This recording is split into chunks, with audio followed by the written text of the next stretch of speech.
Hello, welcome to Picture Me Coding with Erik and Mike Mall. Hi, Mike. Hey there. Mike, we sound a little different today. You want to tell people where we're at?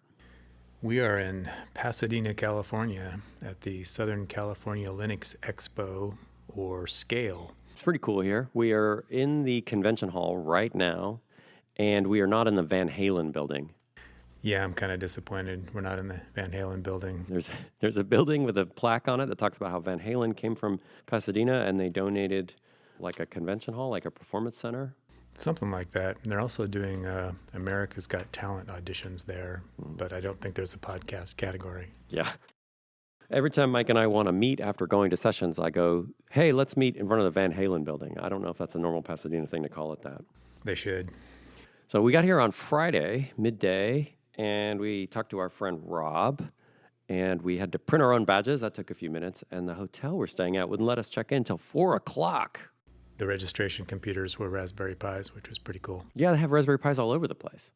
They ran all their own network lines. They've got their own routers. There's an open router that they have OpenWRT on in the exhibit hall. I talked to the guy who works for the company that makes those routers. It was pretty cool. We learned about that talking to Rob last week, actually, 2 weeks ago. So conference runs from Wednesday through Sunday, March 6th through March 9th. It's a cool conference. One thing I've noticed is there's a lot of kids around. You notice that? All the kids? Yeah, and they said something about they encourage people to bring kids. I mean, these are like mostly middle schoolers, late elementary school kids, so it's not toddlers, but... Kids and teens. There's a teen track with teenagers giving talks. The last conference I went to, big conference, would have been KubeCon 2019. This conference has a little bit of a mixed personality, I think. That's not a bad thing. There's just a lot of variation in the talks that are offered here. Yeah, there's like hardcore systems guys who are writing schedulers, and then there's people doing scientific computing and distributed computing and pretty much everything in between. So first talk we went to on Friday would have been, what did we go to first on Friday, Mike? It was a talk from somebody who works here at the Caltech Seismology Center, a guy named Ryan Tam. That's right, yeah. He's been building this sort of cloud-based system to collect seismic data and do predictions or analysis of the seismic data. Pretty cool. That was cool. I learned about P waves and S waves. I didn't know about these things. Earthquakes, they're sensing earthquakes. They're not predicting them in advance, but they're detecting these waves of energy, and it's an early warning system for earthquakes. Yeah, essentially, give you a little bit of time to know that it's coming, but they're not actually predicting that it's going to happen. Yeah, so he has like a pretty typical telemetry data science problem where he's got a huge amount of signals coming in from all over California, all over the West Coast. They want to process them really rapidly and get them in front of people who can say, hey, there's an earthquake that's about to happen. Yeah, and they've been trying to move this into the cloud, into AWS specifically, and so it's kind of interesting to see the tools that they're using on this problem that's not like your normal business problem. One thing I thought was funny is he was using, in his architecture diagram, he was using a lot of the like AWS icons of the logos, the product logos, but for S3 for some reason, he had like real pixel art buckets. Yeah. He didn't use S3. I don't know why. We knew what it meant. Yeah, exactly. He also talked about this thing I had never heard of that they was invented, I guess, at Caltech called the DAS system. I don't remember what that stands for. Distributed Acoustic Sensing, I believe. Yeah, that thing was rad. Can you describe what that did? Not exactly, but the idea is that they are utilizing the fiber optic network that's run throughout California. Mm-hmm. And I don't understand the physics of this exactly, but apparently the seismic effect on these cables is detectable, and so they can use this to, use this existing fiber optic cable that's being used for networking to detect seismic events. And it's just an amazing and kind of surprising idea. Yeah. He said they have a thing called the interrogator, which sounds great, pretty sci-fi, right? Kafka, maybe, Franz Kafka novel. The interrogator sends repeated pulses of light down the cable, and then they watch as the signals get received. They're looking for, were they shaken? Right. It's such a cool idea, such a simple idea. Yeah, I really enjoyed that, and he talked about some of the tools that they use in that field. There's this data acquisition called Earthworm Systems. Open source software for that. Yeah, I guess it started off with the USGS, but is now sort of maintained as open source. The system, as he's building it, they bring in all this telemetry data from all over the state.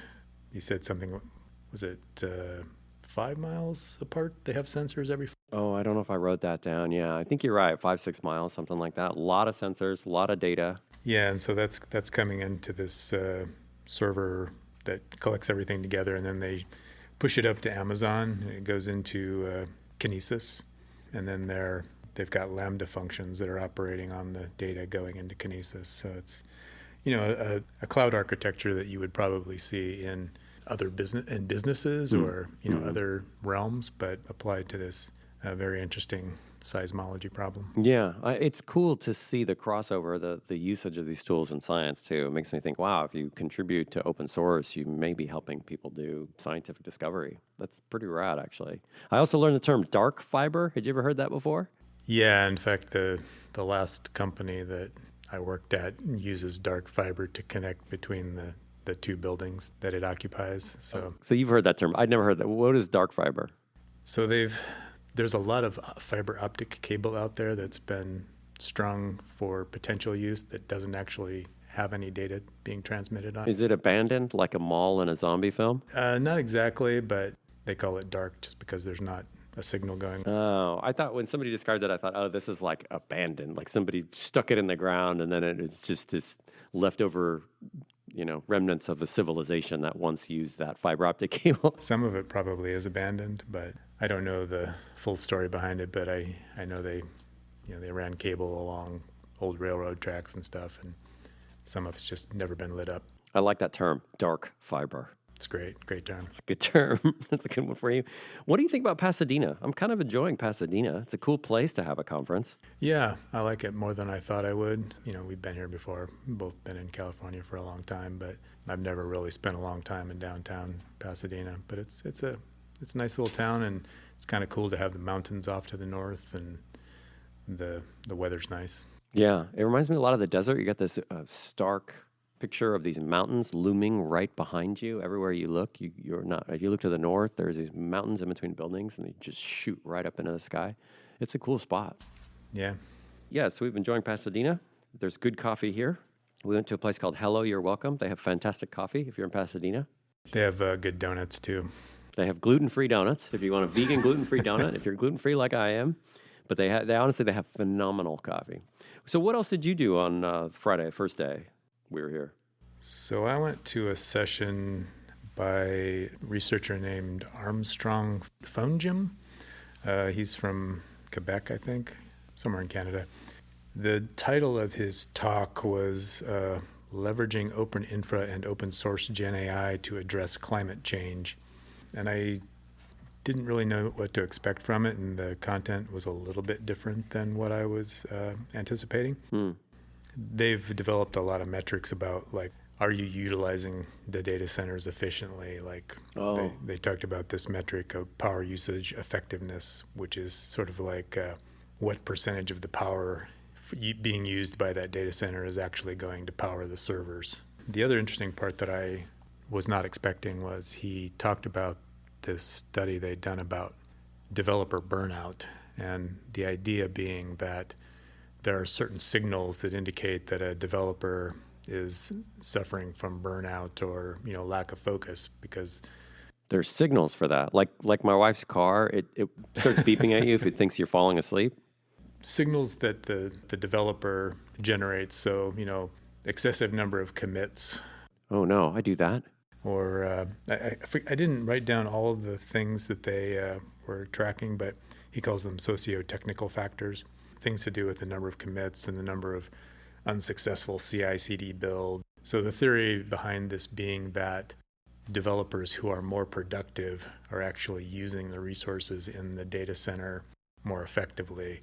And so they're trying to look at the factors that affect the productivity of developers so that they can sort of develop some sort of plan to make sure they're not working on weekends or doing stuff late at night to catch up on because they had too many meetings during the day or that kind of thing. So if they have a bunch of commit messages, which are fix, fix, Yeah. fix. It's going to turn a signal, and a little flashing alert is going to be like, this person's burned out. Yeah. Or they're writing a Docker file. It sounds interesting. It also sounds in the direction of the corporate spyware stuff I've heard about, where companies will install software onto computers to keep track of what developers are doing. And the reason why that rings a bell in my head, it rhymes with what you're saying, is these people may have noble intentions, but when you read the marketing materials for the corporate spyware, it's like, let us help you not get burnt out by paying attention to all the work you're doing at all times and saying, hey, this is how productive you were on this day. This is our effort to help you not be burned out by maniacally tracking how much work you're doing. Yeah, there's definitely an opportunity for unintended consequences. If I were a developer working in this situation, I don't think I would want this to be applied to me for the rest of my career. But I suppose if they're tracking it for a year or so in order to do this study, that's probably acceptable. Okay. So short-term study. We don't want you to waste all of our energy. Yeah, there's potentially confounding factors because you're sort of assuming that the developer is, under normal circumstances, competent and productive. And so I don't know exactly how they set a baseline for the developers, but it's an interesting idea in any way. In any case, I'd never really thought about the idea that, developer productivity and, the thing we've talked about recently in the past, the psychological safety factors kind of have an effect on not just how good the work is you're producing, but actually the amount of energy that goes into doing that work. The second session I went to on that day was by a guy who built a tool that I have used. His name's Kyle Quest, and he had a shirt on that said, the Docker Slim Guy. And then he got up there and he said, I'm the Docker Slim Guy. And I didn't know in advance. And I was like, oh, I've used that tool. Docker Slim is a tool that you can use to compress down Docker images so they end up smaller, useful if you're building sometimes accidentally large ones. And you go, oh no, this is a 2 gig Docker file. It's going to take a while to get that thing onto my Kubernetes cluster. Darn it. The Docker talk I went to was about building containers from scratch, the talk that he gave. And he talked all about what goes into building a container, looking at the manifest. And he had deep knowledge about the stuff. He was like, here's stuff it's part of the spec by the Open Container Initiative, OCI. They have a spec, and there's this other stuff that's Docker stuff that's eventually going to go away. He built containers from scratch, and it was illuminating, but it fit this theme of other sessions here, which is, hey, here's the thing you use every day, Docker in this case. Let me tell you about what's going on underneath the hood. It's a different perspective than, let me show you how to be more productive or use a different tool or let me sell you this new product. It's like, here's a thing that you use and we're going to go deep into that and look at how it's put together and look at what it's really doing. That demystifying process is satisfying to be, in the audience for, I think. Yeah, I kind of wish I had seen that one. That stuff is a mystery to me. Apparently, Docker Slim now is, there's a whole toolkit that he has. It's called Min Toolkit. He was building using Podman, which is an alternative to Docker Desktop. He was talking about different ways to build Docker containers. And one of my favorite moments in the talk was when he was like, has anybody in here heard of Heroku? And I mean, there were a lot of people in there who had heard of Heroku. Has anybody in here deployed on a Heroku? There weren't very many, though, actually. Is it skewed toward like your generation, or is it? I mean, yeah, Heroku, I think there was a moment in time, right, pre-2010, I guess, where Heroku was so easy to deploy stuff to, so he brought up Heroku because Heroku had this notion of a build pack, and you can still use build packs to build Docker images, Docker containers. And so he was contrasting other ways of building Docker containers.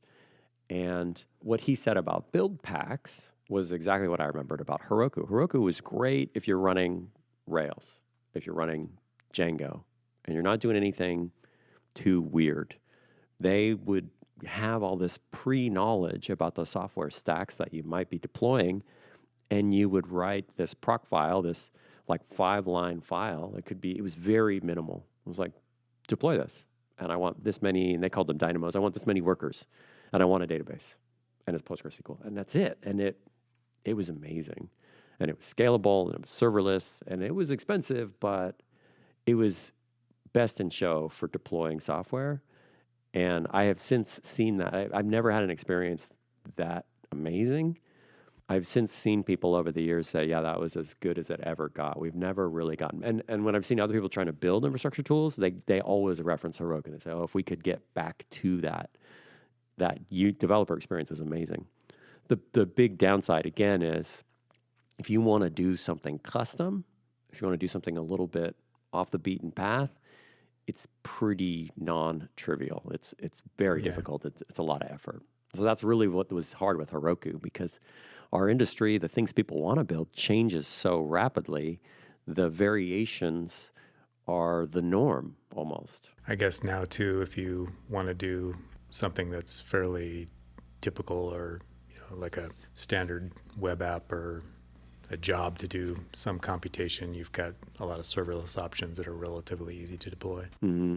Yeah, especially with web apps now, with like the Cloudflares and the Nexts and the, who else goes in there? Fly.io and there's a React one I'm forgetting, but yeah, there's all these options. He gave a number of different tools for building Docker containers: Min Toolkit, Build Packs, Nix Packs, Nixery, and Contain Me. I was kind of hoping to learn a little more Nix at this conference, but I've been remiss and gone to not Nix talks. Sorry, Nix friends. Sorry, Rob. We did get to visit with our friend Rob a few times. That was fun. He's in the NOC. We went and hung out with him in the NOC. Yeah, he seems like he's super busy. He's very busy. He doesn't look particularly stressed out. That's probably owing to his tenure in dealing with these situations. He's got a lot of people who are nervously trying to, not nervously, but they look like they're sweating over the network, trying to make that network solid. Yeah, he seems pretty chill. Yeah, it was fun talking to him. It's great to see him. I think they're having a successful conference. I mean, there's a lot of people here, and the stuff I've seen so far has really impressed me. Yeah, I was really surprised by the size of the conference. There's, a dozen tracks, different tracks, and, it's 4 days long, so it's a pretty large number of speakers. Yeah, me too. The only disappointment for me is we're really spread across two buildings, and we don't even get to go in the Van Halen building.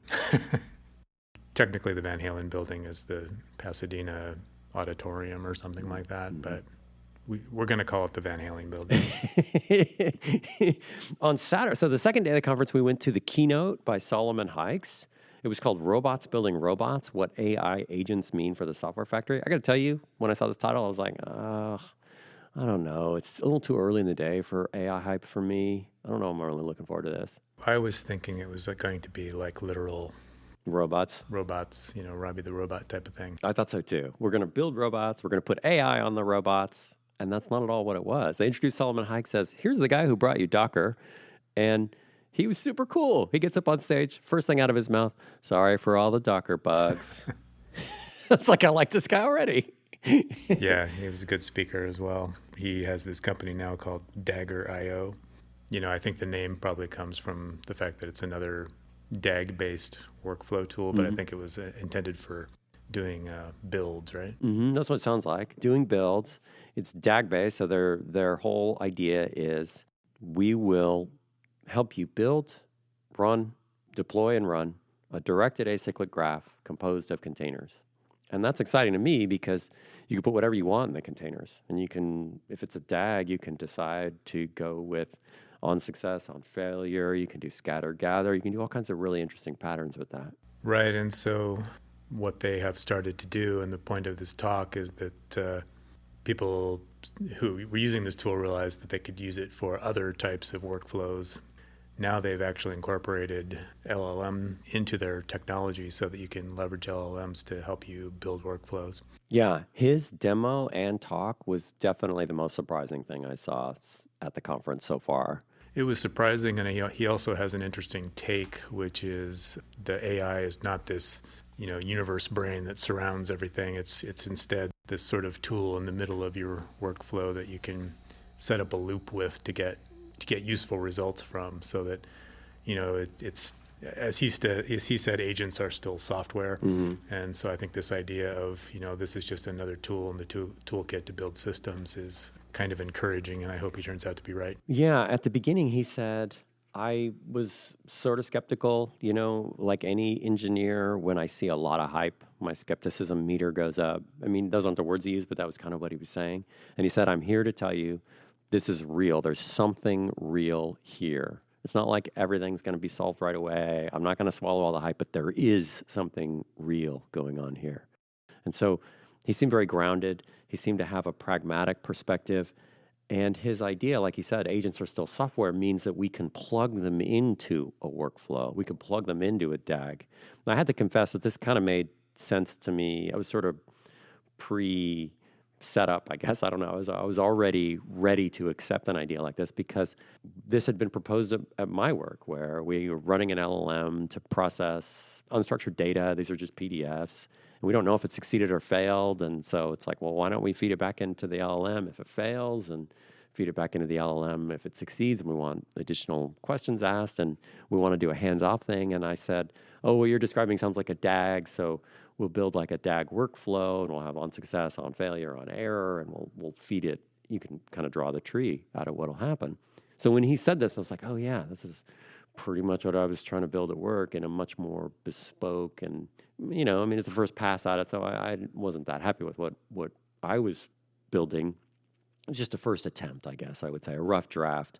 And what he was demonstrating was pretty cool because he was like, using their Dagger IO tool, they have a terminal, they can use the LLM, and they can go back and forth between Dagger functionality and LLM functionality. Dagger functionality is very container-based. So he could say to the LLM, get me a container that's based on Alpine and put me in a shell. And then boom, He's in that shell environment. And he can start typing stuff. And then he can exit that. And then he could say to the LLM, can you read that container? And then he could say, can you dump out a program for me? And I think his original program was like Bash or Python or something. It was Go, I think. His original Python program was in Go. Yeah. And so he had a Go program and he had the LLM compile it. And then he did something really surprising. Yeah, so there was a bit where he's trying to get the LLM to write a program and it comes up with a compiler error. It had been trying to install tools and the software that it needed to compile this thing and it failed. And so he just said to the LLM, dude, you figure it out. Yeah. And the surprising part being that it did. It went out and figured out what the issues were and downloaded the right things and then successfully compiled the program, which was both funny and surprising. Yeah. I look at what he's doing and I go, oh, that's kind of cool. There is a human in the loop part. And he said, you can take this whole flow and you can dump it out and have the LLM help you automate it so that you can turn this into a repeatable process. And I almost feel like I don't have enough creativity to then go, oh, I have this problem that I want to apply this solution to. Like there's a missing step for me there.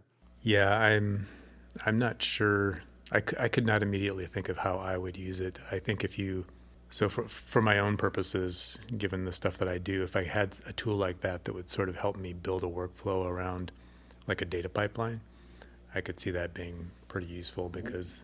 What do you mean there? Tool around a data pipeline? Like what would you imagine?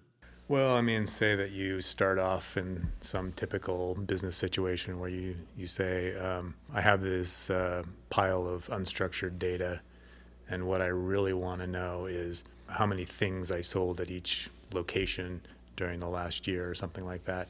Mm-hmm.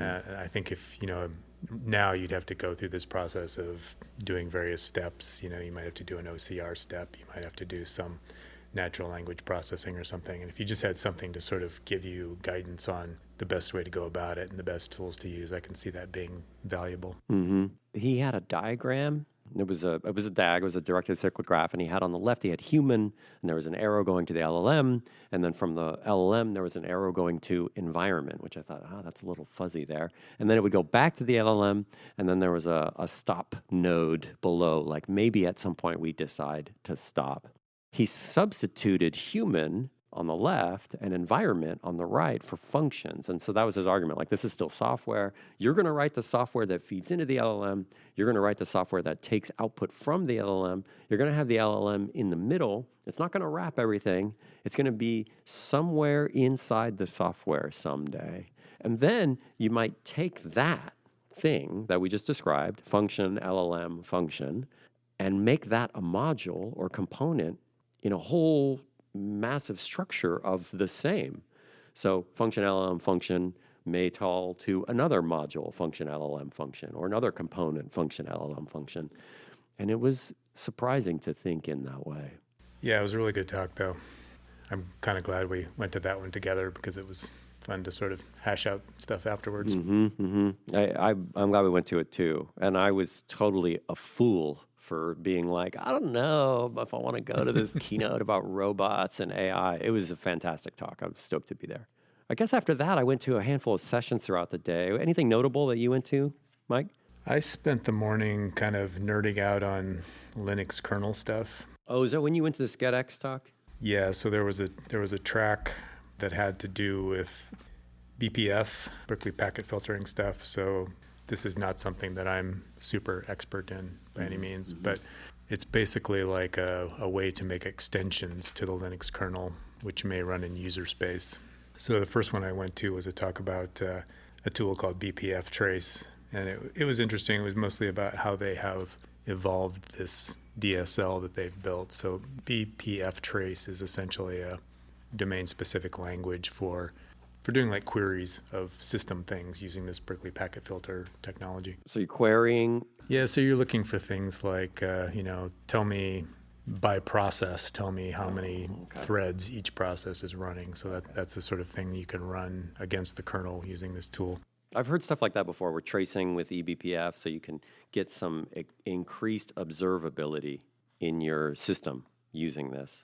Right, yeah, and he contrasted it to how difficult it is to write. Standard BPF programs are usually written in C, and they're reasonably complicated. It's fairly cryptic-looking code, and you have to pass things back and forth from kernel space to user space using these buffers. But you can actually write those in Python and other languages too. Yeah, people do a lot of them in Rust now. So the second thing I went to in that track was a really interesting talk that was considerably over my head. Wait, I didn't get to tell you. The first time I heard of eBPF was at KubeCon 2018. I sat down next to a guy who turned out had a whole networking company, and he was trying to sell something for Kubernetes, and I didn't even know what I thought I was just learning about Kubernetes networking, and it was an eBPF talk. Actually, it was a Cilium talk, and he started talking about eBPF, and I turned and I was like, oh, I've never heard of that, just under my breath. And the guy next to me goes, you've never heard of that? And I was like, oh, shit, I guess I should have heard of this thing, eBPF. What am I doing with my life that I haven't heard of this thing? Shameful. Yeah, it was horrible. But I know what it is now. Well, I've heard of it. I know what the letters mean. I know what the letters mean, yeah. And they have Berkeley in there. That makes me proud. Okay. Sorry, go ahead. So the next talk you went to, was that the SCEDX one?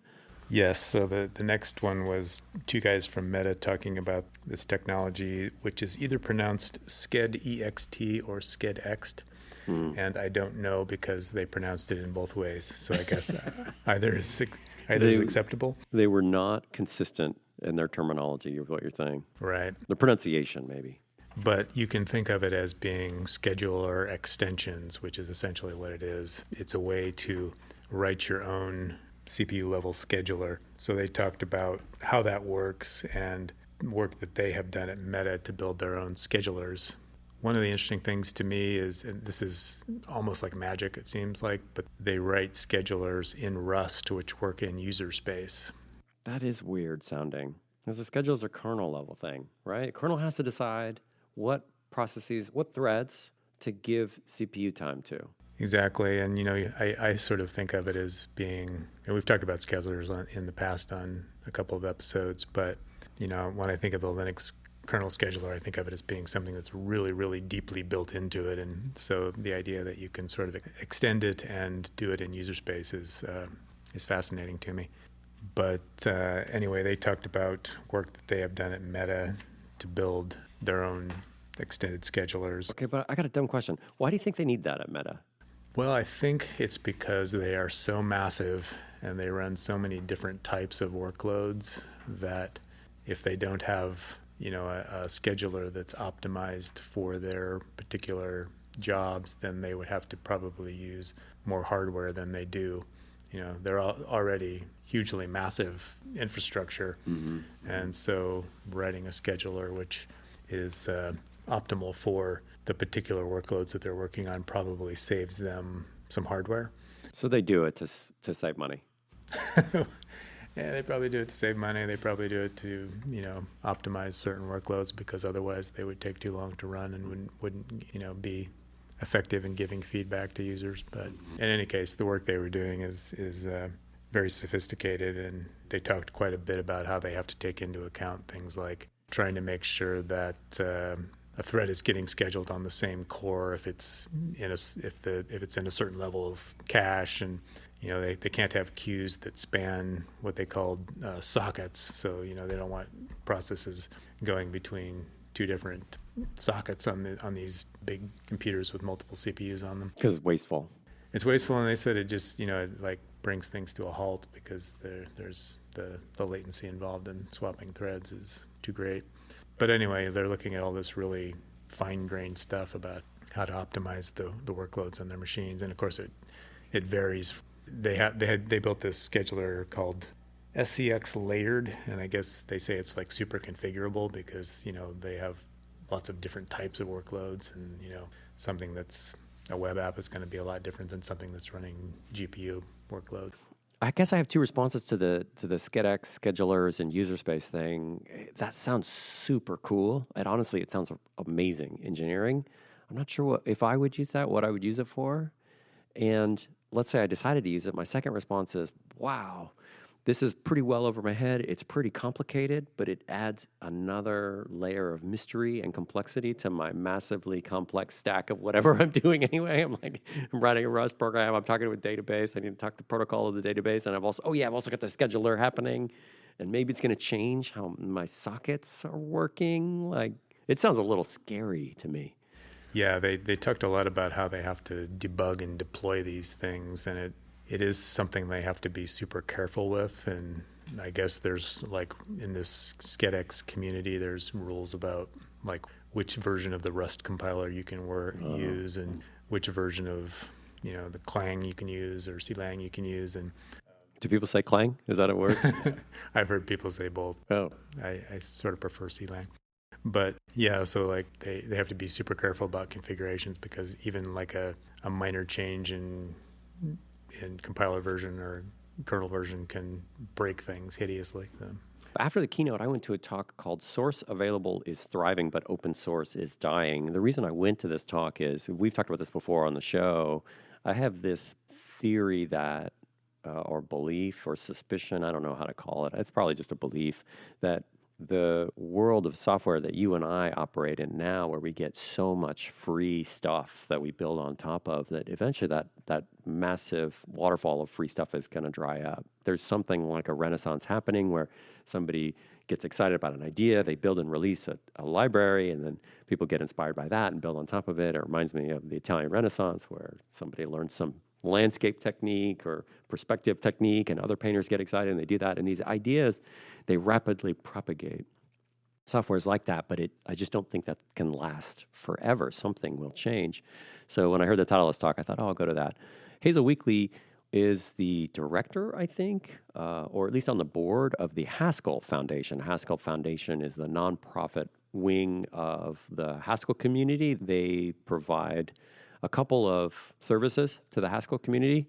One is they support compiler software development. Somebody has to work on the Haskell compiler. It's a complex compiler with a lot of moving pieces, and they have to continue to do patches and releases and make that available to the community. And the other thing they do is they run the package manager, Hackage. So if you want to download a Haskell library, you would go to Hackage and you could download it. There are other places you can download Haskell libraries as well, but Hackage is the biggest well-known one, equivalent to, what's CPAN and Perl or PyPI and Python or Cargo packages, something like that, right? So Haskell Foundation.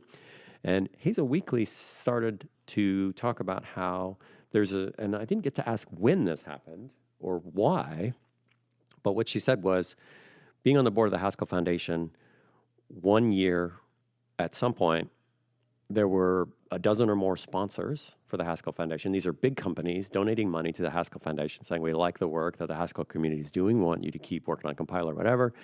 And 1 year, every single sponsor decided not to renew out of more than a dozen. They all said, I'm not going to do it next year. I'm still curious why, but she said we went from a funded organization to no funding whatsoever, and suddenly had to figure out how to operate in this world. And this turned into a talk about open source licensing and what it means to be an open source maintainer. And there's this political, philosophical ethos that exists below the surface, and we don't talk about it too much, but this emerges in things like software licenses. So GPL or AGPL or GPL version 2 is more of a free software license. And there's a political philosophy that informs and inspires that license. You look at MIT or BSD licensing, these are much more like do with this software whatever you want. And Hazel Weekly's saying, as open source maintainers, we need to try to assert some power and we need to kind of come up with strategies. The overall argument was you can't just sort of say, okay, everybody is going to pay for things. Because, for example, if you say everybody has to pay a certain amount of money for the Linux kernel, you're talking about trillions of dollars in installs of a Linux kernel, right? And that's just that's the most widely deployed open source software in the world. Hazel Weekly saying if you operate a resource, say like a Docker Hub or something like that, you may want to rate limit large companies and customers who are using a lot of your services. So she was talking about strategies she called this legibility, like make it obvious how much people are extracting and building on top of. I think there's a degree of controversy in this. And before I kick it over to you, what you think about this, I want to say that going to a Linux conference like this reminds me of when I first got into Linux 20 years ago. There was a lot more, maybe it's just the people I'm around now, but there was a lot of advocacy. There was a lot of political ethos below the surface of what, like Linux meant something philosophically. It still does, but it really meant something philosophically at that time in the early 2000s. If you're going to use Linux, you're like choosing a poorer operating system experience. I don't think people would take issue with that in the 2000s, but you're taking a stance. A lot of people were taking a stance when they were running Linux or installing Linux. Do you remember that? Sure, yeah. And there definitely was sort of a connection to sort of the hacker ethic idea, I think. What would you describe? What would be a hacker ethic? Like, what would that mean to you? Well, I think it's not just that it's open source and dissociated from like evil corporations, but also running your own operating system gave you the opportunity to understand how the underlying hardware worked, which is, kind of one of the key aspects of the hacker ethic. The that I'm talking about is not the sort of people who break into the CIA. I'm talking about the hackers who want to figure out how their computers work and how their phones work and how the electric grid works, and they explore it and do sort of paralegal things to figure that out. Well, but the free software movement had as one of its tenets, if I'm going to use your software, I want to be able to modify it myself. I want to be able to change it, extend it, fix bugs, whatever. And I want those modifications to be participating in some larger pool, larger community. And there's this communal perspective that informed that. And Hazel Weekly's talk, and at least one other talk I went to, that spirit was still alive. I don't know if it's died. Maybe it's just the people I hang out with, but I don't hear that much anymore. I wonder, I think people describe it as being sort of a generational thing. So, I hear a lot of stuff now about how people are worried about Linux maintenance because the only people still doing kernel maintenance are graybeard people like me who are on their way to retirement. But I also wonder if maybe there's an aspect where when Linux first was new, it was still pretty much the personal computer era. You were running that on your own computer, probably in your house or your office. And now, since everything has moved to the cloud, it's a little less personal, I guess. And I don't know, I've been following what they call the local first movement recently. And where'd you hear about that? Yeah, Martin Klutman is associated with it. He in particular has worked on this database system or a CRDT called AutoMerge. There's this sort of movement called Local First. They have a conference every year, and there's a podcast about it that I've been listening to. But I just wonder if maybe the incentives are slightly different, but also the sort of attitude about I'm modifying something for my own use is not really a thing for the current generation of developers. Yeah, I imagine most people just think of it as these are tools. They're tools that are out there. It's like fruit. It grows on trees. I'll pick one. I'll eat it. Yeah, and it's great that it's free-ish, because you wouldn't want to have a proprietary operating system on the million servers that you're running. Yeah, I mean, it's nice to have a free text editor. I can't imagine paying for a text editor. Do people do that? Not in my world. Some people do. Some people do. But on the supply side, it relies on the fact that there are a lot of people giving away labor for free. And that can't last forever. It can't last forever, and I think there's a degree to which there's sort of like a selection going on, where Linux is going to survive because even if all the people doing the work for free move on, Google's still going to support it, and Meta's still going to support it, and so forth. Mm-hmm. But things that are kind of on the fringes, scientific software and utilities that are, for older hardware and things, are probably just going to disappear. Things that big companies aren't necessarily interested in, that don't help them deliver their products. Yeah, that don't have any direct bottom line impact. The next talk I went to was called Advanced SRE Networking. And it was by a guy named Patrick Schuff, who works at Netflix. Great talk, very well delivered. I was pretty pleased that I went to the talk, and I really liked how he gave the talk. He works for the CDN reliability team at Netflix. I wish I would have gotten a chance to ask him a couple questions. My networking knowledge is not as yours is, and I used to come to you with questions, I still do sometimes. My networking knowledge kind of stops at the socket layer. I've done a tiny amount of socket level programming, but most of my knowledge is way far higher level and above that. So he started with this curl command. He did curl-v www.netflix.com, and he said, we're going to walk through what this curl command does. And he went through it at moments in time. So you've got DNS, you've got TCP, you've got TLS, you've got the actual HTTP request, and then you got response, and then you close your TCP connection. So that's like what happens in time.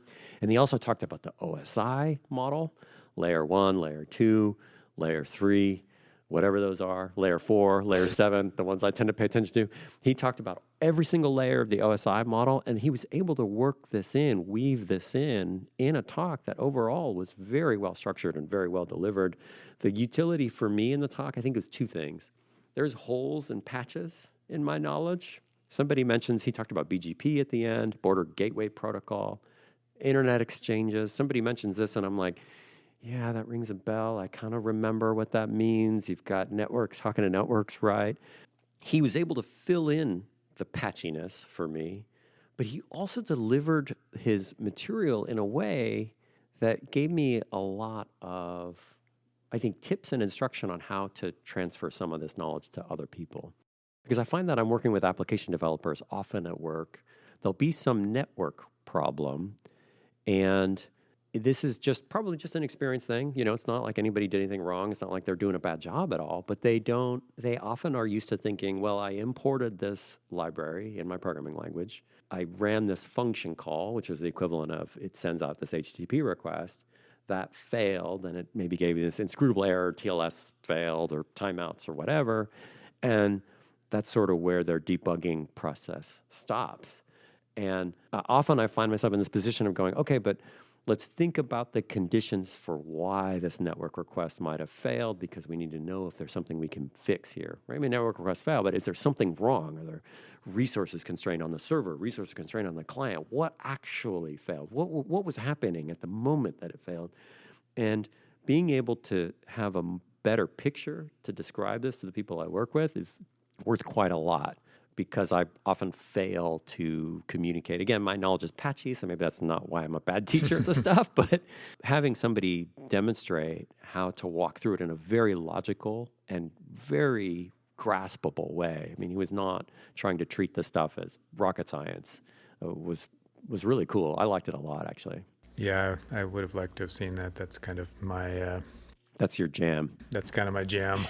But I got to tell you, the whole time I was in the talk, I was like, here's another thing I bet Mike knows. So ironically, you went to a talk on SRE, and I went to a talk on RSE.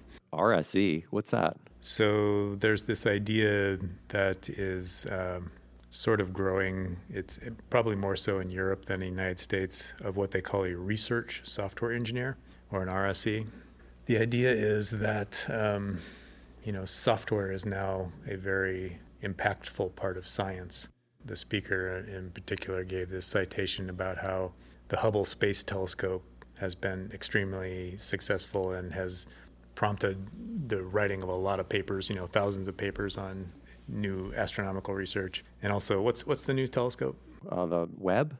James Webb? James Webb? Yeah. Anyway, the new telescope, he said there's something like 6,000 papers that have been written on stuff that has come from that telescope, which is, sounds phenomenal. But he also pointed out that in a much shorter period of time, there have been far more papers that have cited NumPy.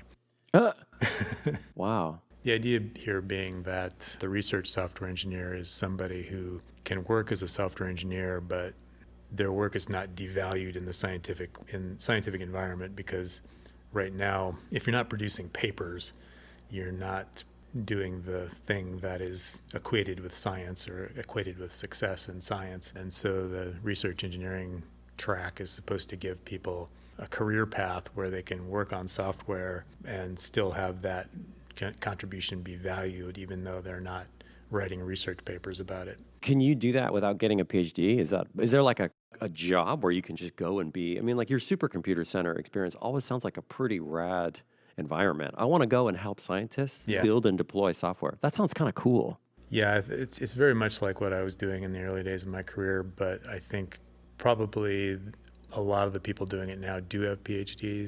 And they probably don't have enough funding to just hire a software engineer to come and help them build whatever they're doing. It probably depends a bit on the field too. So, if you're writing software for astronomy or quantum physics or particle accelerators or something like that, you probably have to have enough domain knowledge to be able to be productive with that kind of software. You got to know what the hell all those I, J's mean. Yeah, you gotta understand the equations. Sorry, that was a bad scientific computing joke that I made. The scientific programmers always are using these variables I and J and junk like that. So it was an interesting talk. He mostly talked about, like the history of science and what has been considered to be science throughout the ages, and how there's sort of like this revolution now where software is sort of the backbone of the scientific enterprise. Kind of quietly. Not a thing you think about, but it's totally true. Yeah, it was an interesting talk, kind of promoting the idea of, having this more in the United States. I guess it's not really caught on here as much as it has in Europe. Mm-hmm. Well, when we went to that seismology talk the first day, I was looking at the guy giving the talk like, wow, his job seems rad. He works at Caltech. He helps these people doing earthquake predictions, earthquake early warnings, I guess. That's awesome. That's useful work. I would feel good about contributing to something like that. Yeah, it's interesting science, and it's also, valuable to the general public. The other talk I went to after the SRE one was John Mad Dog Hall. I have naively followed John Mad Dog Hall's career because the first Linux book I bought was this Doorstop book. I talked about it when we talked about our favorite technical books. I love that book. I thumbed the crap out of it. And there was a blurb by John Mad Dog Hall on the cover of the book. And because of that blurb, in my mind, he had written the book. And so I spent the next 15 years trying to be like, oh yeah, I read this book by John Mad Dog Hall, and like paying attention to his career. But he gave this talk about how the title of the talk was like, let's make programming fun again. And then he got up there and he was like, I was going to give that talk, but I'm pissed about the election. So now I'm going to talk about like free software and what it means. And it was, going back to that free software movement, the philosophy of free software. This is a guy who's been in the industry since the 60s. He worked at Digital Equipment Corporation. He worked at SGI. And he was up there still railing at Microsoft and Windows and Mr. Gates. And I was like, wow, what year is it? This is taking me back. He was talking about some interesting stuff. He has this program that it's a nonprofit. He has been building this foundation so that people who are college students in Latin America, they're studying CS, they can work as frontline support people in software and hardware. They can use that to learn business skills and also earn money so that they can continue to fund their studies. It was really interesting. And I haven't asked you yet the questions that you've heard at the talks you've been to, if you've heard any good questions. I remember at John Hall's talk, he's one of those guys who's just very straightforward. And somebody gave this question at the very end. I didn't understand, and they were kind of connecting all these things. He said, "You're making this a little too complicated." It was like, bam. This is a guy who doesn't mince words. I've heard some really good questions. There's been this one person who's been in, it's a woman who's like of my generation. She's been in several of the sessions I've been in, and she's asked really brilliant questions in all of them, but they're like very diverse fields. So I've been trying to find an opportunity to talk to her because I'm really curious about what she does. The John Hall talk was interesting. He was saying things were supposed to get easier once we had the cloud and once we had smartphones, but they're not getting easier. Or there's like a kind of easy. There's a easy in quotes, he said, and a hard in quotes. And this is a guy who firmly believes you should be able to modify the software on your machine, the operating system on your machine. There's a guy who firmly believes in Linux, the philosophy of Linux, the free software Linux. And he said, if it were so easy, why would you have the Genius Bar at Apple? Why would you need someone else's help to fix things? That's that hacker ethos. He talked about critiques people often have for his ideas, the things he's talked about over the last however many decades. He said people say, well, this doesn't sound very capitalistic, building this thing and giving it away. And he was like, it's not. One thing I thought was interesting, he started talking about land grant universities. Do you know that term? I'd heard the term. Yeah, that is well known to me for a number of reasons. Purdue University in Indiana, where I grew up, was a land grant college, and University of Arizona, where I went to as an undergrad, was also a land grant college. He started talking about it because he was like, you could go for free to college. It was part of your local area college, and we've lost something in the last few decades. He said this is like he actually kind of almost got a little angry. What was the phrase he said? This is a war on knowledge. He would be an interesting person to talk to more, I think. His opinions, the things he's seen over the years. Someone said to him, well, if you could ask China to put Linux on computers before they ship them over here, people could still put Windows on them, of course, then what if some government around the world said, oh, we don't want to install Linux, it's dangerous, we don't want people to use it? He was like, okay, well, that wouldn't, you could still use it, I'm sure, I don't care about that, is what he said. And then he responded by saying, what would happen if somebody dropped a nuclear warhead on Redmond, Washington? and the guy just kind of, he was talking to was like, I don't know. And he was like, it would take them a long time to ship a new version of Windows. And he was like, how long would it take? And nobody answered it. He said, I don't know how long, and I don't care. It's like, jeez. It's very strongly worded. He had one other really interesting comment, too. He said, somebody asked him about AI. If you have AI, are you going to reduce the need for free software engineers, people working on free software? He somehow connected this to going to the store. He said, when you go to the store, what do they sell at the store? If you go to a computer store, and people were like, computers? He was like, no, they sell shelf space. If someone goes into that store and has to ask the staff of the store even one question, the store is losing money. They want you to go in the store. They want you to take the thing off the shelf and pay for it. So it's like a different idea, what motivates, what inspires the free software movement. And it's like that candle still's burning. I don't encounter that perspective very often anymore. I don't know why that is.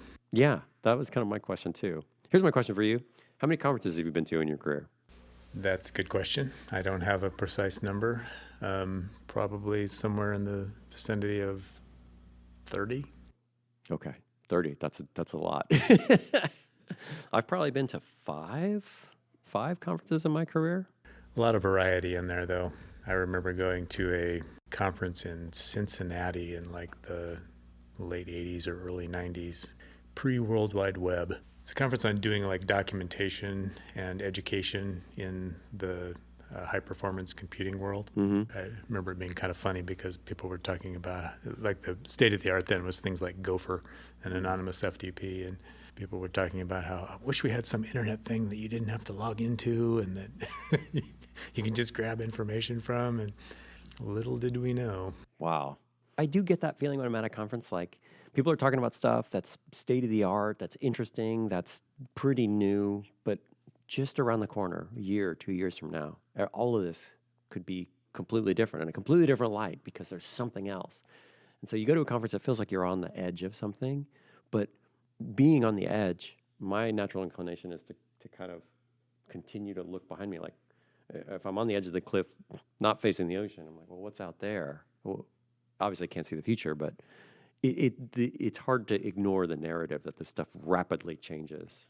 Yeah, I mean, there's a lot of people here doing very interesting, very cutting edge things, but the reality probably is that people who are doing the stuff that is going to surprise us in the future is probably like 4 people in a room somewhere in some university. And we're talking like VC people now. We got to go and find those people and invest in them. That was a joke. Didn't sound joke enough. That was sarcastic. After that talk, you left. You sold out the conference. That's a bad joke. I went to West Hollywood to hang out with the cool people. Oh, okay. I did not do that. I stayed in Pasadena, my new favorite LA region city, and I went to a talk called Unpacking Git by Nick Lewis and Tanya Ulyanova. They work for a company called Phlox or Phlox Dev. Phlox promises to package up and ship virtual environments for you. It looks like they do this on top of Nix and Nix packages, but their talk wasn't about Phlox. Their talk was about Git. And this is another one, like the Docker talk, like the networking talk. Here's one about Git where they're saying, here's a thing you use every day. Let's go deep. It was a great talk. One of the speakers, Tanya, she did a lot of the description, the object model, how things work, and then she would pass it over to Nick, and he would do the demos. They did a huge amount of research. They had been working on this projects using Git internals for over a year, so they were pretty well prepared, but they were saying at the beginning of the talk, like, I'm still learning features of Git every day. I think one of my favorite moments in the talk is an example of a lower level Git command called update ref. Potentially pretty dangerous command. This is me saying caveat emptor if you go and decide to look at this command. And so he runs this Git update ref command, and then suddenly his demo repo that he's using for the talk, it no longer wanted to respond to the like all the commands, the answers he was getting got very confused. So he took it really well at stride. He was like, I don't know, I broke something using this command that changes the parent ref of this commit. It reminded me again of what a sharp tool Git can be. Great talk, though. I don't really understand Git that well. Probably the most complicated thing I've ever done with Git is Git bisect. But it's something that I don't think I really want to understand better than I do now. I kind of feel that way too. I just want to keep using it. Maybe that makes me the bad person. On the way into that talk, I was walking from one building in front of the Van Halen building to the other building where that talk was held. And the whole time I was walking behind this guy with this little 6-wheeled rover with a water bottle on top. And I was walking behind the guy at the same rate he was walking. And I couldn't see if he was controlling it or was just remotely following him. And everyone passing us, they were just like eyeballing this rover as they passed. I could see their eyes glued to the rover. And so he got to the door, he pushed the handicap thing so he could get the rover in without having to use his hands. And I saw he had a controller. And he turns to me and he goes, oh, sorry, I'm in the way. I was like, no big deal. I've been watching you walk. I've been watching people look at the rover. And I was like, it looks like a super efficient way to transport your water bottle. And he was like, no, I just didn't want to forget my water bottle. And I was like, no, I'm kidding. And so then he had a QR code on the top of the rover. And I started asking questions about the rover. He's like, yeah, you can build this yourself. It's called open source rover. If you want to see the repo, you just scan this QR code. I scanned the QR code and was blown away by what I saw in that GitHub repo. We'll include a link to it. It's open source rover. It's actually produced or put out by JPL, Jet Propulsion Labs. Yeah. I didn't know the guy was with JPL. And they have this purchase list, equipment list, and instructions on building this thing. It was very cool. It's a miniature version of the Mars rover that you can build yourself. I was blown away by this project. Yeah, I suppose people know that JPL is here in Pasadena along with Caltech. Since a large part of our audience has probably watched The Big Bang Theory at some point in their lives. I have never watched Big Bang Theory. I think of Caltech. I think, oh, so Feynman walked around these streets. Maybe that was his house. That's a good point. We should look for his house. Well, so here we are on the last day of the conference. We're about to attend keynotes. And I think we're going to get to see Leslie Lamport speak today. Yep, that's the big draw. All right. So this has been Picture Me Coding with Erik Aker and Mike Mull at the Scale Conference, Scale 22X. This is a 22nd Scale Conference. Thanks for listening. See you next time.